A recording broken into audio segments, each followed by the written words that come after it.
Seguinos en nuestras redes sociales. Instagram, Twitter, Facebook, 24/7 Express UI. Acá llega el misterio de la palabra, como todos los jueves, junto a María García Marichal, así que ya la recibimos y le damos los muy buenos días. María, ¿cómo estás? Muy buenos días, Catherine, muy buenos días, Facundo. Feliz, es un placer estar acá en la radio y un placer estar con nuestra audiencia.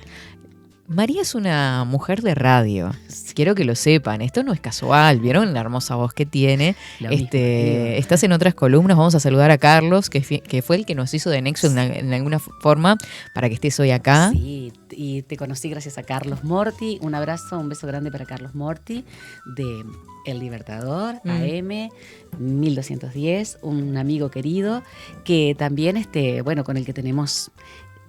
Para viajar lejos. Para viajar lejos. Que es un programa parecido al que hacemos nosotras, pero sin la impronta, digamos, geopolítica e histórica. Claro, ese es el matiz. Es un matiz, digamos, es algo más, podríamos decir, más coloquial. Ahí está. Más allá de que nosotros hablamos bastante, ¿no? Sí. Además, trabajo tengo un micro en Ciudadela FM. Mira. Que se llama Autores en Ciudadela, en la que trabajamos también autores, principalmente escritores, y sus obras, ¿no? Mirá, así que, bueno. Mujer de radio. Mujer de radio. Qué lindo.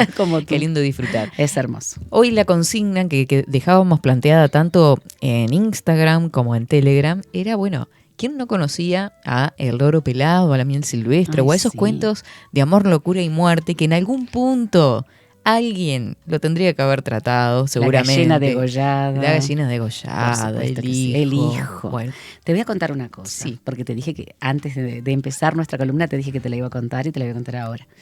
El primer cuento que yo leí de Horacio Quiroga fue El hijo. Mira. Y lo leí cuando tenía 10 años aproximadamente. No pude leerlo hasta que no fui adulta. No pude volver a leerlo hasta que no fui adulta. Claro. Porque me marcó de una manera tan grande. Es un cuento tan bien hecho, tan bien diagramado, tan bien escrito.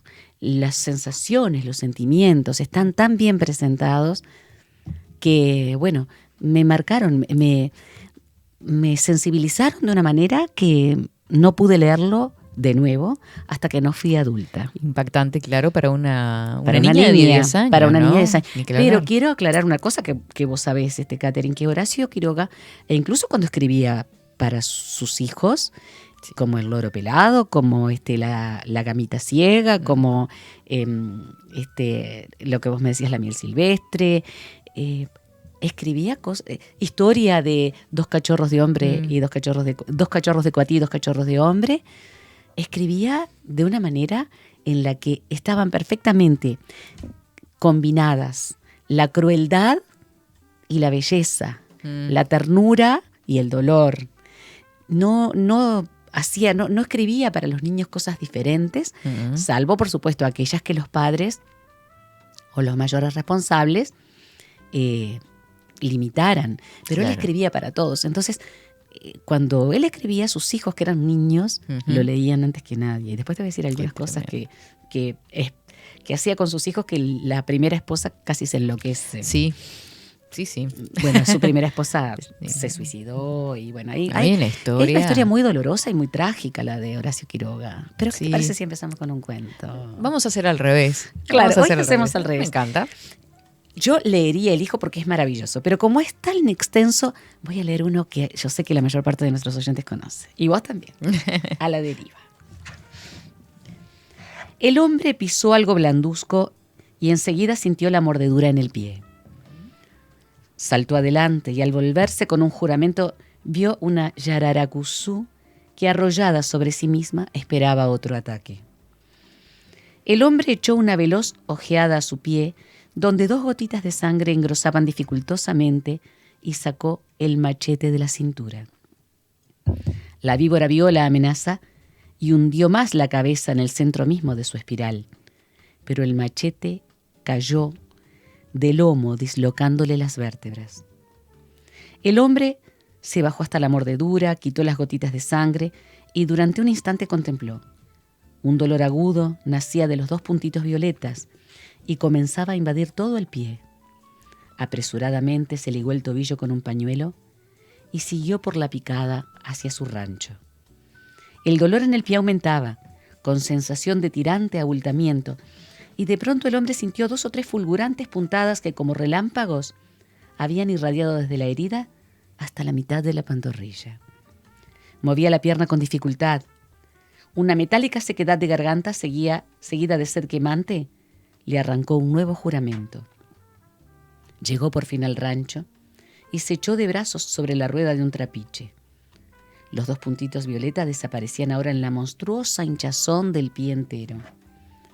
La piel parecía adelgazada y a punto de ceder de tensa. Quiso llamar a su mujer y la voz se quebró en un ronco arrastre de garganta reseca. La sed lo devoraba. «Dorotea», alcanzó a lanzar en un estertor. «Dame caña». Su mujer corrió con un vaso lleno que el hombre sorbió en 3 tragos, pero no había sentido gusto alguno. «Te pedí caña, no agua», rugió de nuevo. «Dame caña». «Pero es caña, Paulino», protestó la mujer espantada. «No, me diste agua, quiero caña, te digo». La mujer corrió otra vez, volviendo con la dama Juana. El hombre tragó uno tras otro 2 vasos, pero no sintió nada en la garganta. «Bueno, esto se pone feo», murmuró entonces mirando su pie lívido y ya con lustre gangrenoso. Sobre la honda ligadura del pañuelo, la carne desbordaba como una monstruosa morcilla. Los dolores fulgurantes se sucedían en continuos relampagueos y llegaban ahora hasta la ingle. La atroz sequedad de garganta, que el aliento parecía caldear más, aumentaba a la par. Cuando pretendió incorporarse, un fulminante vómito lo mantuvo medio minuto con la frente apoyada en la rueda de palo. Pero el hombre no quería morir. Y descendiendo hasta la costa subió su canoa, sentóse en la popa y comenzó a palear hasta el centro del Paraná. Allí la corriente del río, que en las inmediaciones del Iguazú corre 6 millas, lo llevaría antes de 5 horas a Tacurupucú. El hombre, con sombría energía, pudo efectivamente llegar hasta el medio del río, pero allí sus manos dormidas dejaron caer la pala en la canoa, y tras un nuevo vómito, de sangre esta vez, dirigió una mirada al sol que ya trasponía el monte. La pierna entera, hasta medio muslo, era un bloque deforme y durísimo que reventaba la ropa. El hombre cortó la ligadura y abrió el pantalón con un cuchillo. El bajo vientre desbordó hinchado, con grandes manchas lívidas y terriblemente doloroso. El hombre pensó que no podría jamás llegar él solo a Tacurupucú y se decidió a pedir ayuda a su compadre Alves, aunque hacía mucho tiempo que estaban disgustados. La corriente del río se precipitaba ahora hacia la costa brasileña y el hombre pudo fácilmente atracar. Se arrastró por la picada en cuesta arriba, pero a los 20 metros, exhausto, quedó tendido de pecho. «Alves», gritó con cuanta fuerza pudo y prestó oído en vano. «Compadre Alves, no me niegue este favor», clamó de nuevo alzando la cabeza del suelo. En el silencio de la selva no se oyó un solo rumor. El hombre tuvo aún valor para llegar hasta su canoa y la corriente, cogiéndola de nuevo, la llevó velozmente a la deriva. El Paraná corre allí en el fondo de una inmensa hoya, cuyas paredes, altas de 100 metros, encajonan fúnebremente el río. Desde las orillas bordeadas de negros bloques de basalto, asciende el bosque, negro también. Adelante, a los costados, detrás, la eterna muralla lúgubre, en cuyo fondo el río arremolinado se precipitan incesantes borbollones de agua fangosa. El paisaje es agresivo y reina en él un silencio de muerte. Al atardecer, sin embargo, su belleza sombría y calma cobra una majestad única. El sol había caído ya cuando el hombre, semitendido en el fondo de la canoa, tuvo un violento escalofrío y de pronto, con asombro, enderezó pesadamente la cabeza. Se sentía mejor. La pierna le dolía apenas, la sed disminuía y su pecho, libre ya, se abría en lenta inspiración. El veneno comenzaba a irse, no había duda. Se hallaba casi bien y aunque no tenía fuerzas para mover la mano, contaba con la caída del rocío para reponerse del todo. Calculó que antes de 3 horas estaría en Tacurupucú. El bienestar avanzaba y con él una somnolencia llena de recuerdos. No sentía ya nada ni en la pierna ni en el vientre. ¿Viviría aún su compadre Gaona en Tacurupucú? ¿Acaso viera también a su expatrón, Mr. Douglas, y al recibidor del obraje? ¿Llegaría pronto? El cielo al poniente se abría ahora en pantalla de oro y el río se había coloreado también. Desde la costa paraguaya, ya entenebrecida, el monte dejaba caer sobre el río su frescura crepuscular, en penetrantes efluvios de azahar y miel silvestre. Una pareja de guacamayos cruzó muy alto y en silencio hacia el Paraguay. Allá abajo, sobre el río de oro, la canoa derivaba velozmente, girando a ratos sobre sí misma ante el borbollón de un remolino. El hombre que iba en ella se sentía cada vez mejor y pensaba, entre tanto, en el tiempo justo que había pasado sin ver a su expatrón Douglas. 3 años, tal vez no tanto. 2 años y 9 meses, ¿acaso? 8 meses y medio, eso sí, seguramente. De pronto sintió que estaba helado hasta el pecho. ¿Qué sería? Y la respiración también. Al recibidor de madera de Mr. Douglas, Lorenzo Cubilla, lo había conocido en Puerto Esperanza un Viernes Santo. ¿Viernes? Sí, o jueves. El hombre estiró lentamente los dedos de la mano. Un jueves. Y cesó de respirar. Ah, qué hermoso. Imponente. Increíble. Como todos los cuentos de este grande. Las descripciones. Esa descripción última que va entre el río, la pareja de guacamayos, los colores, los aromas. Los aromas, el basalto, el barranco de basalto, porque el Paraná justamente, el Alto Paraná, corre encajonado en la triple frontera. Y empieza a sentir un bienestar que es justamente la muerte que se acerca. Creo que nadie pudo, con estas líneas, con esta pluma, describir la paz de algunas personas previa a la muerte, por ejemplo con envenenamientos por mordedura de serpiente, como este exquisito, maravilloso escritor que fue Horacio Quiroga. Y cómo corresponde además ese atardecer con el término del día, con el término de la vida también, ¿no? Claro. Ese paralelismo que siempre los adolescentes recuerdan. Claro, y que es tan es simbólico. Tan simbólico. Y que además es bello y crudo. Totalmente. Pero bellísimo. Vamos a hablar un poquito de él. Vamos a hablar un poquito de él. Y de su dura historia. Y una acotación más sobre el cuento. Horacio Quiroga admiraba muchísimo a Edgar Allan Poe. Claro. Él, en base a eso, crea el decálogo del perfecto cuentista. Exactamente. Y ese cuento es el ejemplo del cuento perfecto al resumir con la primera frase y la última frase todo el cuento. Claro. El hombre pisó algo blancuzco y cesó de respirar. Resumen todo el cuento. Todo el cuento, el inicio del fin, perfecto. Es un cuento perfecto, sí, Catherine, es perfecto.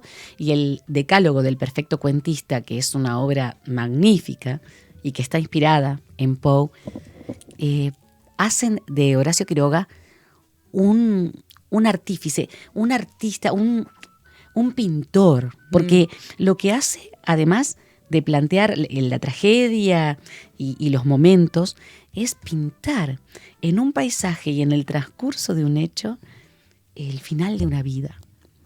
Qué lindo eso que dijiste. Espectacular. Maravilloso. Está catalogado como uno de los más grandes cuentistas en lengua castellana de todos los tiempos. Horacio Quiroga. Ni que hablar. Uruguayo. Bueno, vamos a conocer. Argentino nacido en Uruguay, como dicen los argentinos, ¿no? Sí, porque él se nacionalizó. Bueno, Claro, ahora vamos a contar. Sí, ahora vamos a contar.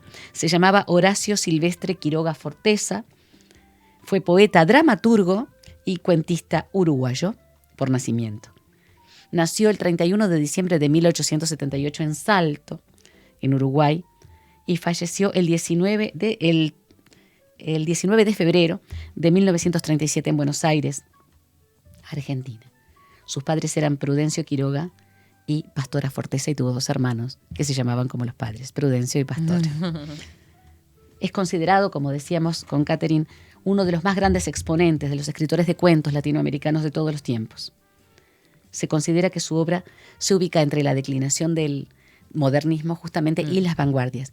Pero vos decías que, y me parece muy importante destacarlo, la fuertísima influencia que tuvo Edgar Allan Poe, más allá de otros escritores que también influyeron en Quiroga, pero él veía en Poe un escritor que manejaba el cuento con absoluta perfección e intentó que fuera su inspirador, que fuera su maestro. Más allá del estilo, ¿no? Que Claro. Edgar Allan Poe es representante del romanticismo. Claro que sí, estadounidense. y además sus cuentos son principalmente de horror. Ujú. En el caso de Quiroga son mucho más intensos, me parece, a mí personalmente. Es algo muy, muy particular.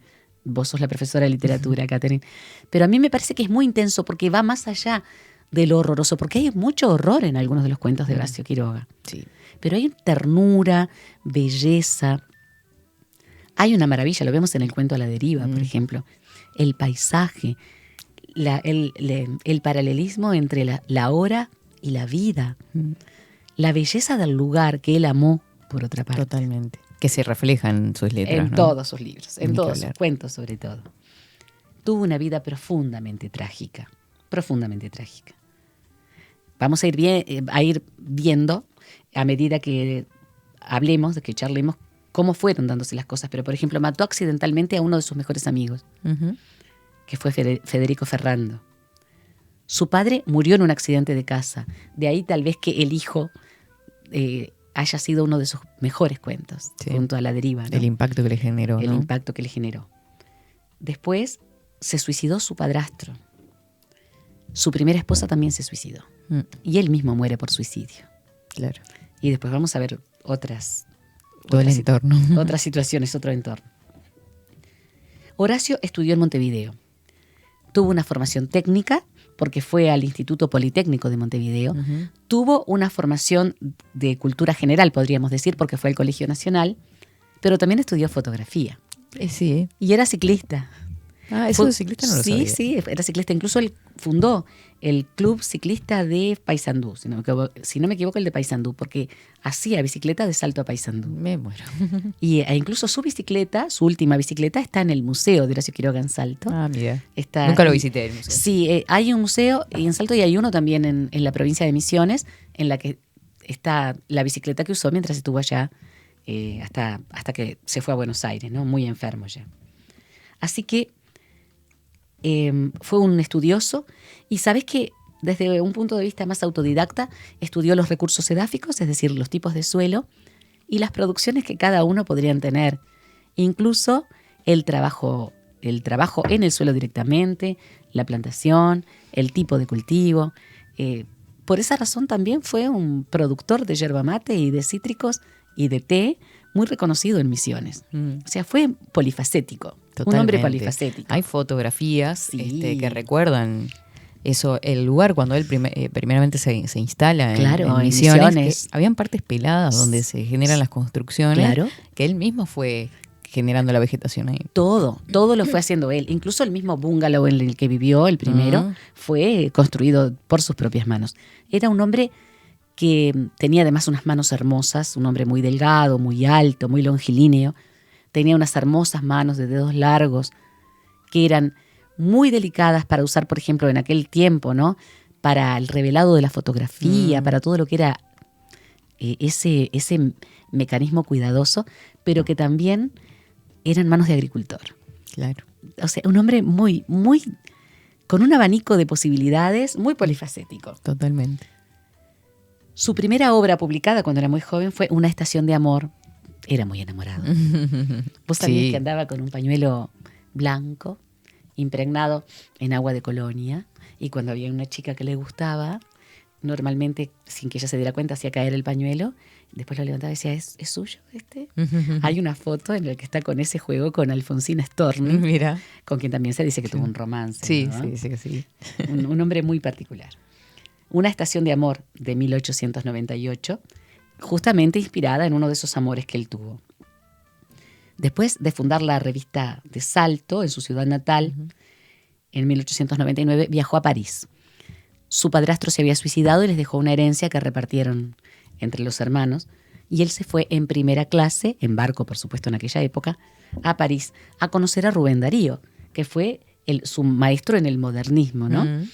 Bueno, estuvo allí en París, y le fue bastante mal. Cuando regresó en tercera clase, Se con gastó hambre, todo sucio, la barba larga, desprolija, pero la barba nunca más se la sacó. Se dejó la barba, o sea, se la prolijó, lógicamente, ¿no? Ujú. Pero vino muy maltrecho porque no le fue como él esperaba.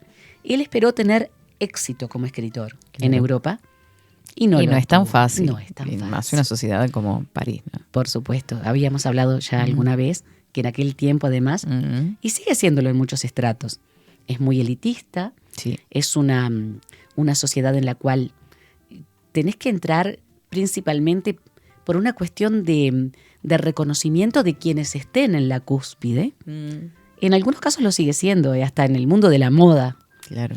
pero en aquel entonces era mucho más marcado, y máxime en el mundo de la literatura. Claro. Aparte visitó París en una época tan particular, ¿no? Donde ya las vanguardias estaban ahí. Eclosionando prácticamente, Totalmente. empezando a florecer.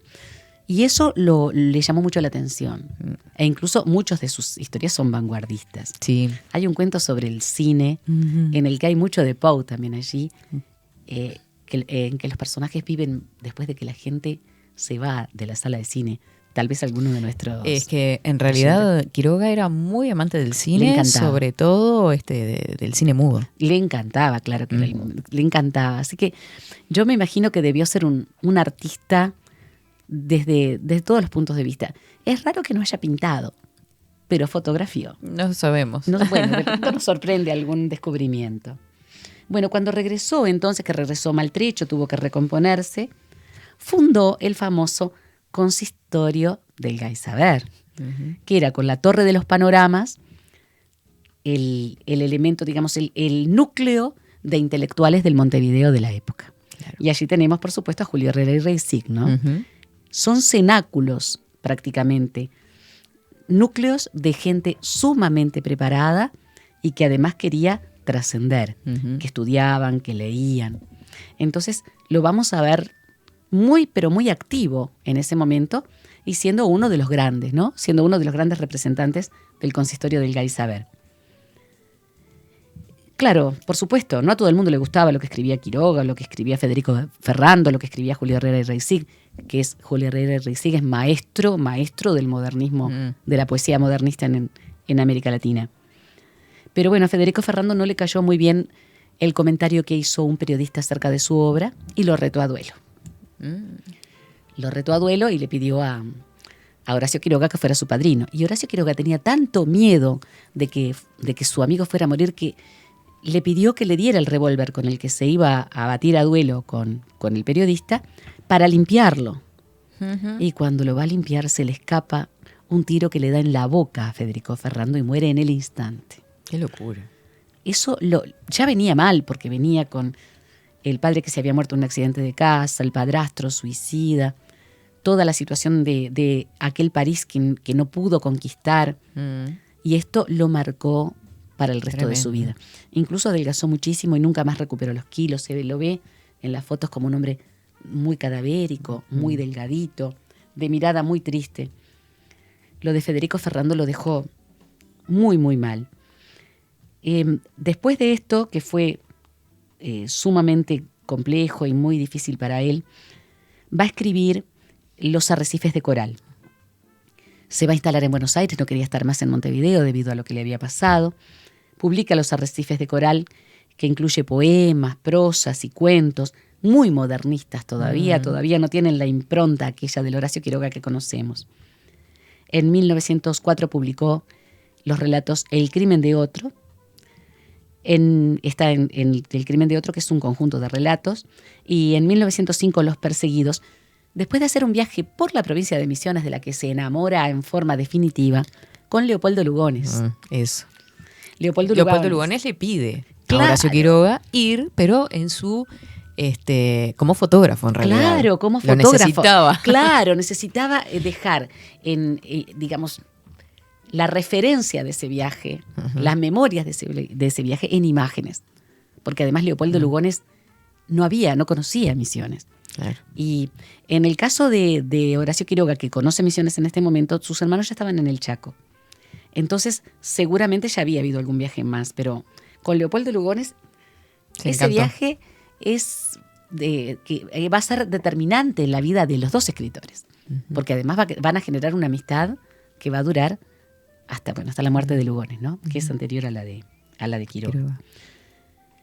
Después de ese viaje, va a escribir Historia de un amor turbio cuando se enamora de una adolescente en 1908. Acá, en esta época en la que él se instala en Misiones, enamorado como está de la provincia, compra con un amigo uruguayo una chacra de 185 hectáreas. El del Alto Paraná, que es el que él describe justamente en el cuento que acabamos de leer, que es A la deriva. El Alto Paraná, que es cuando el río viene con muchísimo caudal, ¿no? Y con Ahí mucho trabajo geográficas, ¿no? Claro, mucho trabajo erosivo, con esos barrancos de basalto, porque el Paraná ha trabajado sobre el basalto para generar su lecho a través de los centenares de miles de años. Entonces, acá, en este momento, es cuando él comienza sus cuentos al estilo del Quiroga que conocemos, con el escenario de la provincia de Misiones y de la selva misionera. Tenemos que aclarar que en este momento la selva misionera era todavía un paisaje muy prístino, era un paisaje muy puro, un paisaje que no había sido humanizado. La humanización va a cambiar notoriamente la selva misionera, porque queda un 35% igual de bosque en la provincia de Misiones, pero era casi el 90% del territorio. La humanización, el hecho de tener que establecer aldeas, pueblos, carreteras, plantaciones, áreas de cría de ganado, hizo que se deforestara notoriamente. Pero en aquel momento era una selva subtropical de la que vamos a hablar después. Claro. Era hermosa. Allí se instala, allí se hace su bungalow, su primer bungalow, después se va a hacer una casa, y allí conoce a su primera esposa. Su primera esposa, con la que se va a casar y va a tener 2 hijos. En este momento que él tiene su primer matrimonio, él está realmente en una situación de felicidad. Él se siente un hombre feliz. Va a tener 2 hijos, que la primera esposa se llamaba Ana María Cires. Se va a casar con ella porque tanto peleó a los padres que lograron darle el consentimiento, porque ella era muy joven. Va a tener 2 hijos, que son Eglé primero y Darío después. Y va a ver que su esposa no es feliz como él en esa tierra salvaje, en esa tierra tan agreste. Exacto. Él estaba realmente feliz. Allí va a empezar a escribir gran parte de su obra, pero la esposa se sentía muy sola.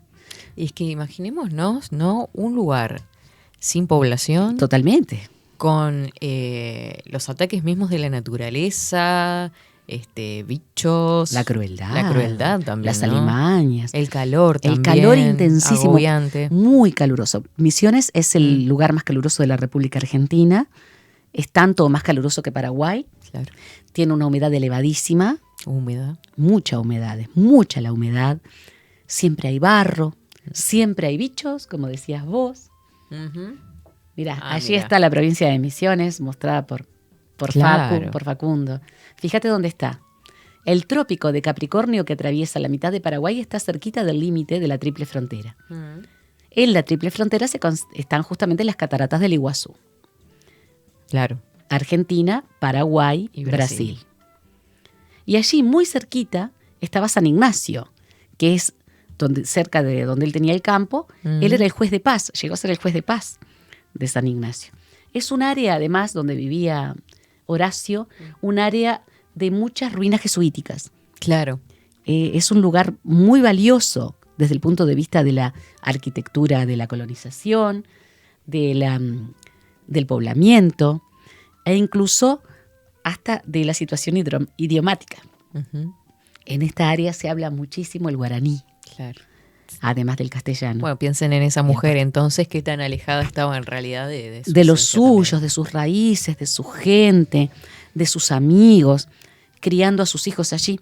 Además de esto, mientras él está escribiendo, fíjate, Catherine, lo que estoy contándoles a vos y a la audiencia, cuentos de amor, de locura y de muerte, que después va a publicar en Buenos Aires.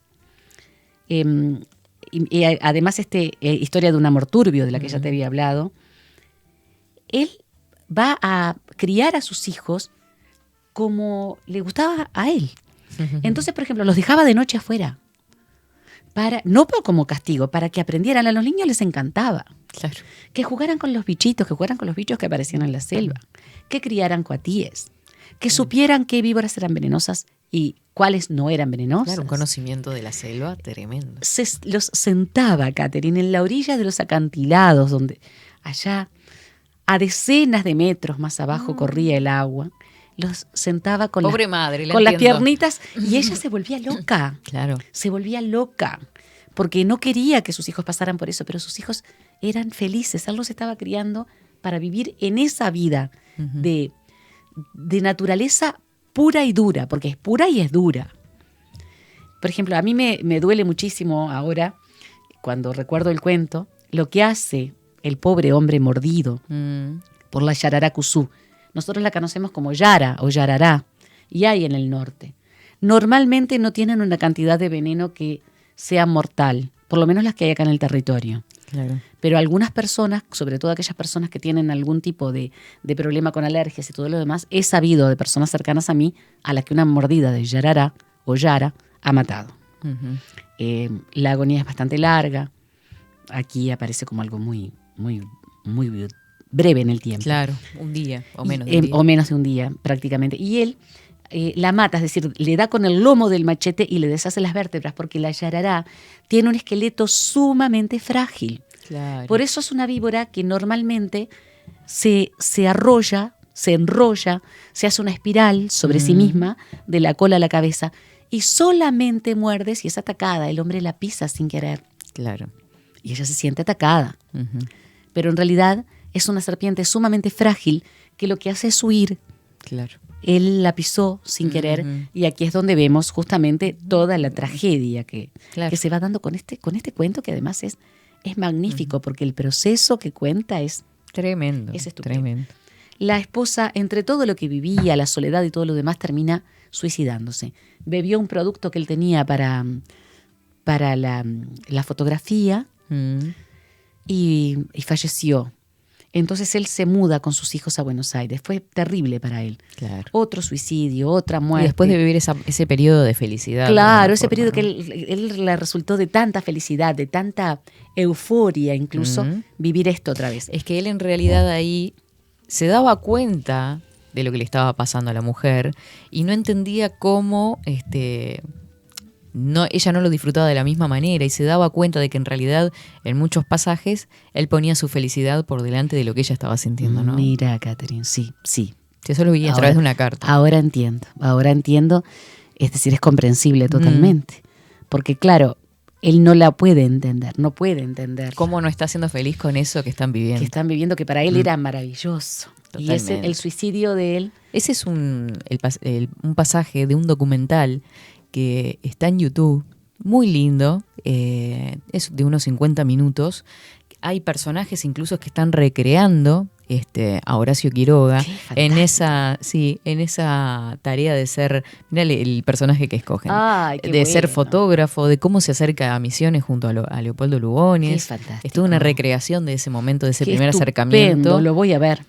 Sí, búscalo porque está precioso. Es como una película prácticamente, que va recreando cada uno de los lugares donde estuvo Horacio Quiroga, justamente. Mirá el pozo de agua semisurgente. Mirá el fondo, ¿no? Lo que es. Lo que sería estar ahí, el calor. Y el suelo rojizo del que vamos a hablar ahora, porque los suelos de Misiones son rojizos, como los de Rivera y Artigas, por Mirá, ejemplo. ahí hay fotos de cómo estaba antes, que incluso se dice que las palmeras no estaban y que las plantó Quiroga. Pero fíjate qué impresionante. Allí está. Ella es, si no me equivoco, es María Elena, ¿no? María Elena es la amiga de la hija. La amiga de Eglé. Hermosa. Hermosas mujeres. Además, era un hombre muy, muy atractivo. No solamente por las características físicas, sino por su personalidad. Muy atractivo. Claro. Muy atractivo. Y con todo ese saber. Claro, y todas esas cosas que él vivía. Cuando estuvo en Buenos Aires con sus hijos, trabajó en el consulado y lo ascendieron rápidamente. Publicó una de sus obras más icónicas, Cuentos de amor, de locura y de muerte, en 1917. Cuentos de la selva, en 1918, que es prácticamente son cuentos para niños. La mayor parte son cuentos para niños. pero vemos que en realidad son cuentos para todos. Para todos, en realidad, ¿no? Exacto, en 1918. El salvaje en 1920. Y también en 1920 aparece en la obra teatral Las sacrificadas, que creo que es la única obra teatral que él escribió. Y recopilaciones de cuentos como Anaconda, que es una maravilla, realmente. Anaconda es una recopilación de cuentos estupenda. En 1921. En 1924 El desierto. Yo creo que todos hemos leído todo de Quiroga, me parece. Sí. Y La gallina degollada y otros cuentos en 1925, que es... Ese cuento es el que, espeluznante. por unanimidad, es el que todo el mundo recuerda, Claro. y que están poniendo por acá, por ejemplo, Claro. o El almohadón de a plumas. Yo te iba a hablar del almohadón no de sabía plumas. que era de Quiroga, dice, lo conocí en un cómic. Fíjate. Después de grande supe, dice, un capo. Está en el podio junto a Lovecraft y Poe. Bueno, tenemos el mismo podio, oyente. Gustavo escribe. Gustavo, tenemos el mismo podio porque Lovecraft es mi gran amor literario. Ujú. Es mi gran amor literario. Y Totalmente. Poe también. Víctor agrega, no olvidaré nunca cuando en el liceo leí La gallina degollada. Ay, claro. Quedé espeluznado y luego en el almohadón de plumas instantáneamente tiré el libro espantado sobre la mesa. Me imagino. Sí, eso nos pasó a todos, creo. Yo creo que nosotros, me pasó particularmente, que yo no tenía almohadones en mi casa. Claro. Porque además te parecía que en cualquier momento Podía pasar. No vamos a spoilear porque el cuento hay que leer a Quiroga, realmente hay que leerlo sí. porque es... Si no, no van a saber de qué estamos es hablando. magnífico, si no, no van a saber, y no vamos a hacer spoiler de ninguna manera. Después, se considera que su mejor obra, Los Desterrados, es de 1926. Se considera que es la mejor. Yo no sabría decir, porque Los Desterrados es magnífica, pero El desierto es impresionante. Sí, cualquiera. Y La gallina degollada y otros cuentos, y cuentos de la selva. Y podemos Locura y muerte. leer yo los qué sé, cuentos ¿no? de amor, locura y muerte. Creo que está dentro de lo mejor que he leído en toda mi vida.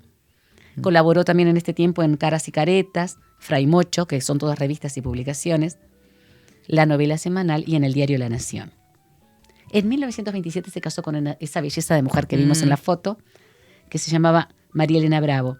Era amiga de Eglé, o sea, le llevaba muchos años. Muy joven. Muchos claro. años, era muy jovencita, y con ella tuvo una hija, Ana María le pusieron también. En 1929 publicó Pasado Amor, una novela que no logró mucho éxito y eso lo decepcionó bastante. Volvió a Misiones, porque María Elena quiso seguirlo a donde él fuera, y se estableció a cultivar flores. Además cultivaba yerba mate, Ujú. té y cítricos. Tenía una plantación interesante con empleados y todos. Y a la floricultura se dedicó. En 1935 publicó el último libro de cuentos que se llamaba Más Allá. Y tuvieron que... ella se fue, María Elena se fue, porque era muy difícil vivir con un hombre de estas características, que prácticamente era un salvaje. Acá lo tenemos, mirá. Mirá qué lindo. Qué hermoso, qué hermoso. El registro fotográfico. No. Que debe estar justo en el museo que vos Claro, mencionabas. mira qué belleza de mujer, Mm. qué atractivo. Él está todo en el documental. Hay un Tiene montón un de registro historias. fotográfico impresionante porque él era fotógrafo, entonces fotografiaba todo. Y fotografió a sus esposas, a sus niños. Ahora la duda que me queda, perdón María, es que ¿qué será de los hijos, no? Se suicidaron los tres. ¿Los tres? Sí. Porque la última, dije, si nació cerca del 30, podría hasta estar viva. Se suicidaron los tres. Sin descendencia. Sin descendencia. Sin descendencia. No me acordaba de eso. Fue tétrico. Realmente la historia de Horacio Quiroga es una historia de película de terror. Qué horror. Los tres. Y después te voy a decir los años.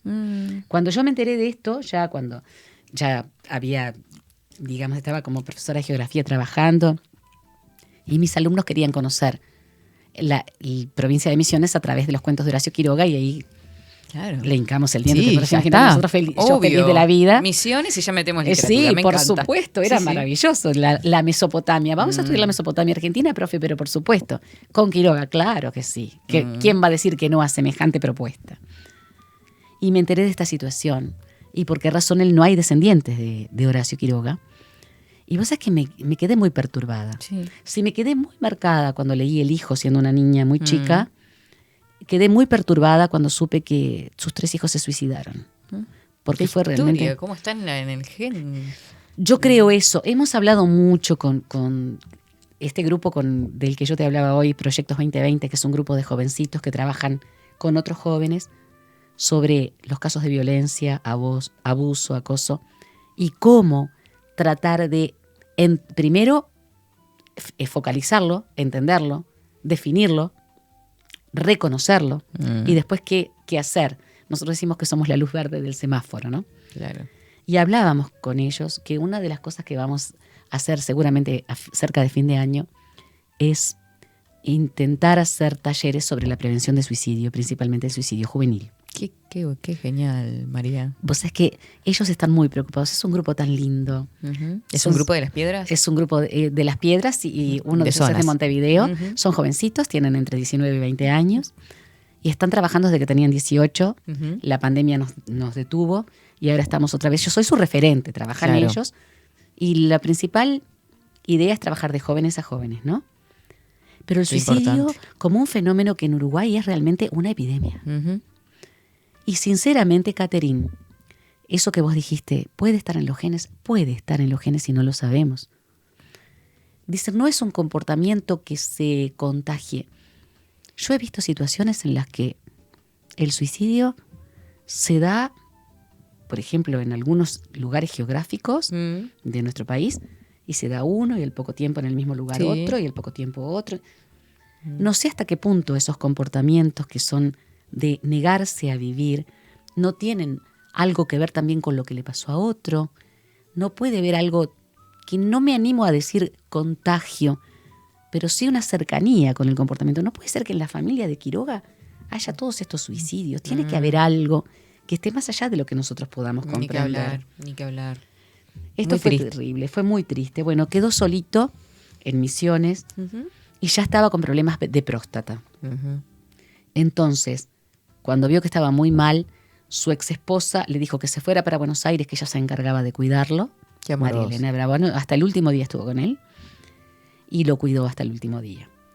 Lo llevaron al hospital, le hicieron una cirugía exploratoria. En la cirugía vieron que estaba realmente muy enfermo, que tenía un cáncer de próstata muy avanzado y que ya estaba haciendo una metástasis. En aquel entonces no había las posibilidades que hay hoy en día de poder abordar una enfermedad, por lo menos para detenerla. Estamos hablando de los años 30. Claro. Entonces, él llegó a un momento en el cual ya no pudo más. Cuando estaba internado, supo que había un señor que tenía una deformidad terrible, un hombre elefante, que estaba escondido en una habitación del hospital y se lo hizo traer a la habitación con él. No me digas. Él era un humanista. Más allá de ser un hombre difícil en algunos aspectos, medio salvaje, muy enamorado en otros, era muy fiel a sus parejas. Porque cuando él tuvo su amorío, que aparentemente existió con el Alfonsina Storni, él estaba separado ya. Claro. Y en este momento, cuando le diagnostican ese cáncer ya con metástasis, lo que hace es charlar con este señor que había estado prácticamente escondido debido a su deformidad, que se llamaba Vicente, no me acuerdo el apellido, pero era un hombre que claro, había estado siempre solo, Vicente Batisteza. Y le habla acerca de lo que tiene. Bueno, estuvo saliendo, lo dejaban salir porque ya prácticamente era un hecho que iba a morir. Estuvo saliendo, yendo y viniendo y allí consiguió cianuro en una farmacia. Y frente a Vicente Batisteza, hablando de que la muerte era preferible adelantarla antes que hacerla esperar que llegara con esos terribles sufrimientos que en aquel entonces eran imposibles de paliar, iba a suicidarse. Claro. Y tomó cianuro y se suicidó frente a quien era su amigo en ese momento. A su último amigo. Su último amigo, Vicente Batisteza. Qué tremendo. Es realmente terrible. Mirá lo que Alfonsina Storni escribió cuando supo de su muerte. Morir como tú, Horacio, en tus cabales, y así como siempre en tus cuentos, no está mal. Un rayo a tiempo y se acabó la feria. Allá dirán. No se vive en la selva impunemente ni cara al Paraná. Bien por tu mano firme, gran Horacio. Allá dirán. No hiere cada hora, queda escrito, nos mata la final. Unos minutos menos. ¿Quién te acusa? Allá dirán. le escribió Alfonsina Storni. Allá dirán como en el más allá, ¿no? En el más allá. Alfonsina también se suicidó ella- posteriormente. No, la vida Sí, que sí, ahora que rodea decís, a sí. Horacio Quiroga es realmente una vida de tragedias Claro. muy profundas. Pero vamos a hablar de la obra. Sí, de A ver, las cosas profe, lindas. vamos a dejar de hablar de las cosas lindas de Sí. Horacio Quiroga. Características, vos decís, bueno, la maravillosa presentación de esos cuentos, Ujú. que también aparece cómo los construía en su decálogo del perfecto escritor, que va a publicar en la revista Babel, justamente. Sí. Hay algunos ejemplares todavía en la revista Babel, que presenta las pautas, y él plantea siempre que Edgar Allan Poe va a ser su gran maestro, aunque también vemos influencias de Rudyard Kipling, Guy de Maupassant, Anton Chekhov, los grandes escritores de cuentos europeos de ese momento, ¿no? Pero también hay algo de Jack London. En esas crudezas hay algo de Jack London, o de Dostoyevsky, Totalmente. o de Joseph Conrad. Que son los grandes. Grandes cuentistas, ¿no? Totalmente. Cuentistas como contadores y escritores de cuentos. Sí, estamos al final entre el romanticismo y las vanguardias, aunque tuvo entre el modernismo y las vanguardias, pero tuvo algo de romántico. Tuvo algo de romántico, Sí, ¿no? Sí, tuvo algo de romántico, porque algunas de esos cuentos tan bien escritos tenían características del romanticismo, un romanticismo decadente sobre todo en aquellos que tenían amores, o en los que aparecían cartas, o en los que trabajan situaciones, por ejemplo, de amores no correspondidos. Hay mucho del romanticismo decadente. ¿Y qué pasa con el dandismo, no?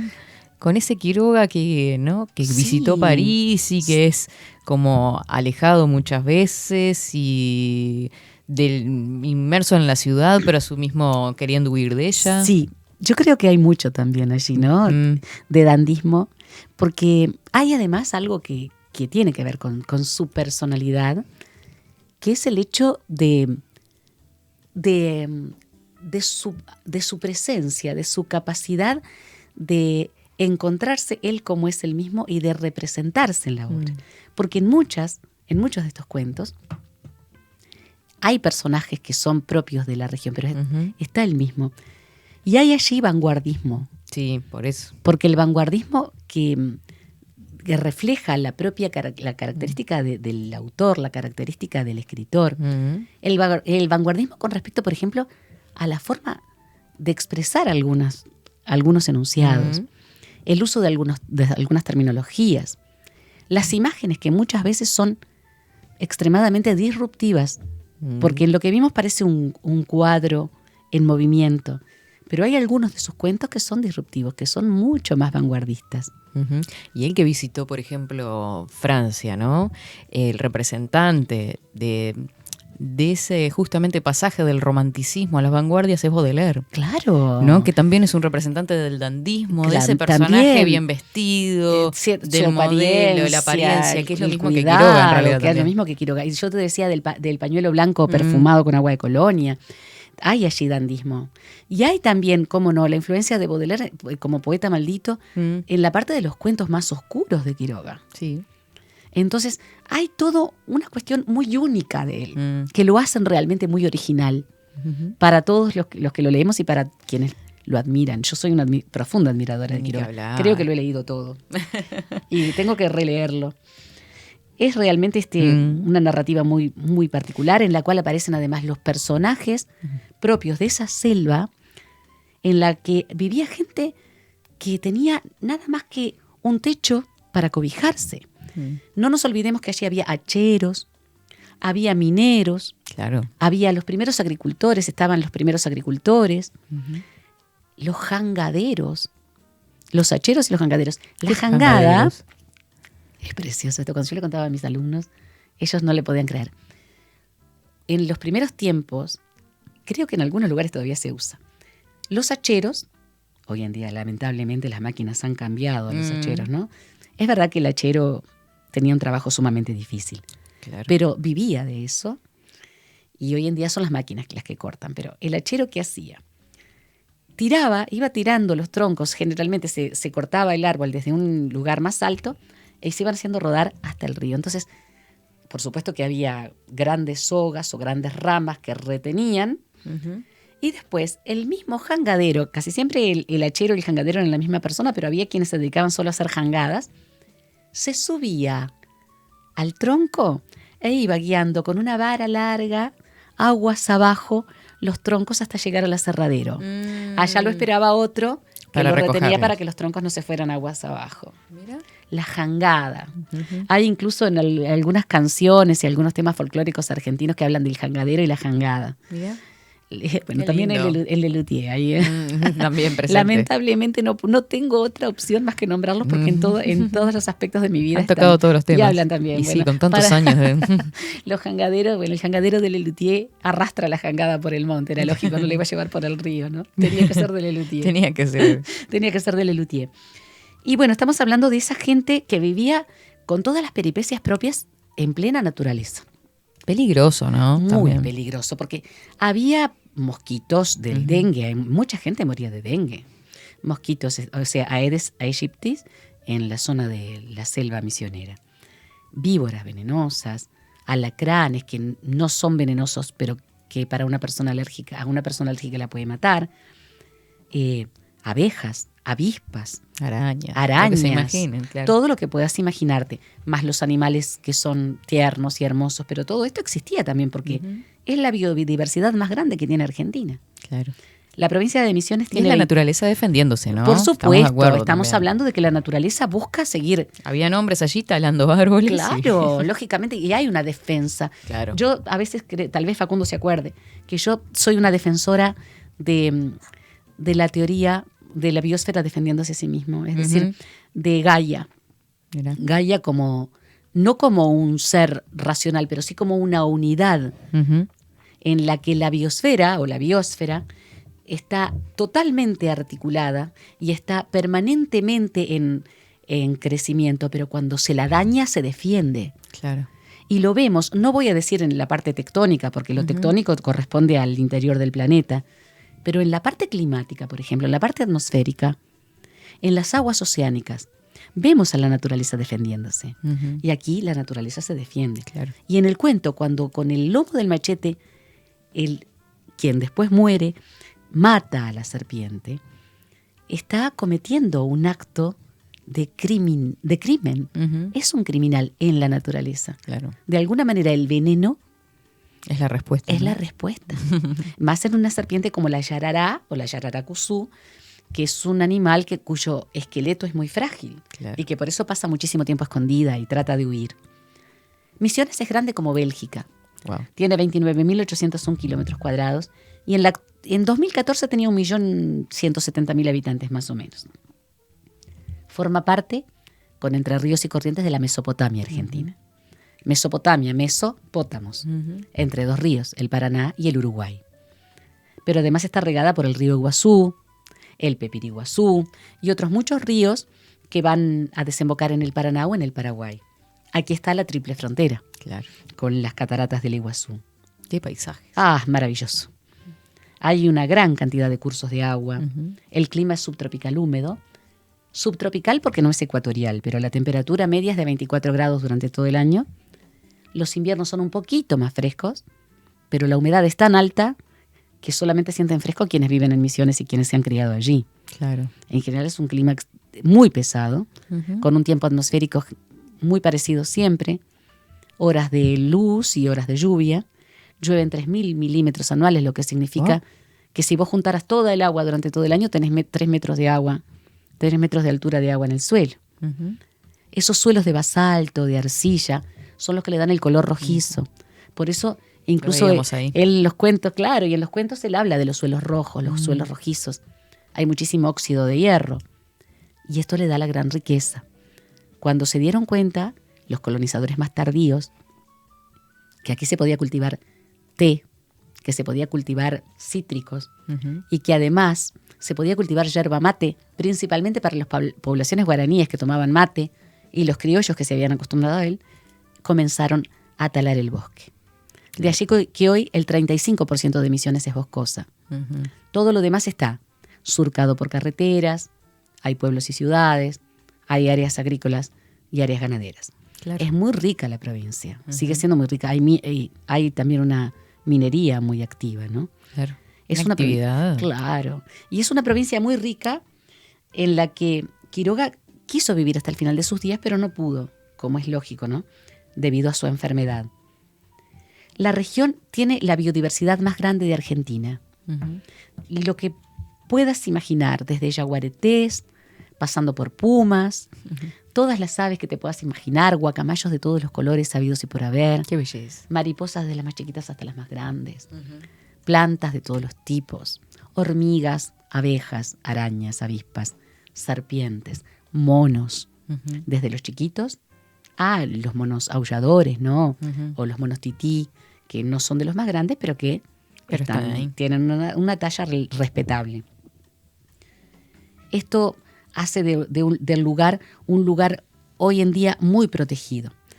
La mayor parte de los habitantes de Misiones responden al respeto que se pide Ujú. para el bosque.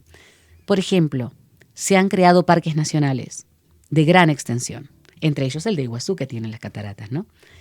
No es que se saque a la gente de allí, y eso hay que aclararlo. Cuando un lugar se protege como parque nacional o parque natural, o es, por ejemplo, un monumento natural o lo que fuere, las personas que viven allí tienen que comprometerse a cumplir determinados requisitos. Por ejemplo, a practicar la agricultura y la ganadería siempre de manera sostenible, a usar el agua como un recurso que no es inagotable porque se puede terminar. Es decir, el agua es un recurso que se genera a sí mismo, Ujú. es autorrenovable, pero que sea autorrenovable no significa que Sí, no se infinito. agote. Claro. Se puede dañar, se puede ensuciar hasta terminarlo. O se puede cambiar, por ejemplo, los ciclos del agua. Ujú. Entonces, hay muchos parques naturales, como el Parque Nacional de Iguazú, y hay un respeto de la población por lo que es propio, por lo que forma parte de su ambiente. Y esto tiene mucho que ver también con Horacio Quiroga, porque los misioneros están muy orgullosos de que Horacio Quiroga haya vivido allí. Ujú. Lo consideran un argentino nacido en Uruguay y un misionero nacido en Uruguay. ¿Qué te parece? Entonces, es como para respetar mucho a este gran escritor, para admirarlo, para volver a leerlo, para indagarlo. Ujú. Y te decía, sus 3 hijos, sus únicos hijos, se suicidaron. Ah, qué locura. Eglé, voy a ver si encuentro acá los años, porque cuando yo supe, lo anoté, porque decía, no puede ser algo tan espantoso, pobre hombre. Eglé se suicidó en 1938, Mira, Darío en 1952 y María Elena en 1988. mira, Sí, hace 35 sí, años. sí. O sea que estamos ¿Cómo no hablando... tuvieron descendencia tampoco? Sí, no, hubo, realmente hay una especie de, no sé cómo decirlo, como un misterio detrás de la vida de este hombre, de toda su familia, y de cómo se fueron dando cosas de manera tan trágica. Totalmente. Accidentes, suicidios, porque él amaba a los que tenía alrededor. Sí. Incluso con su padrastro tenía una muy buena relación. Pero Bueno. es lo que pasa. Y Hay sí, un misterio. pero los invitamos a leer los cuentos, Sí. volver a este escritor Gran tan querido escritor, gran escritor. y tan rico, ¿no? Tan maravilloso. Y el misterio de su vida también es el misterio de su palabra, así que habrá que indagar allí. Me encantó. Saludamos a Paulita, que estuvo recordando algunos de los cuentos, a Coco, que saluda a la columna, dice, es una maravilla esta columna, Qué no me canso linda. de decirlo, es Qué- excelente. Qué felicidad, muchas gracias. Saludamos oyentes. a Agustín también, que le encanta la columna. Se nota, dice, que existe una condición genética y también cultural Sí. que se ha transmitido en los Quiroga, dice Daniel Sí, también. sí, Así sí, que muy cierto. un saludo para todos. Para todos, Un un gusto gran haberlos abrazo. acompañado con este autor. Ya nos encontraremos la próxima semana. Buen fin de María. Y para ti también y para la audiencia, un saludo muy afectuoso. 24/7 Express.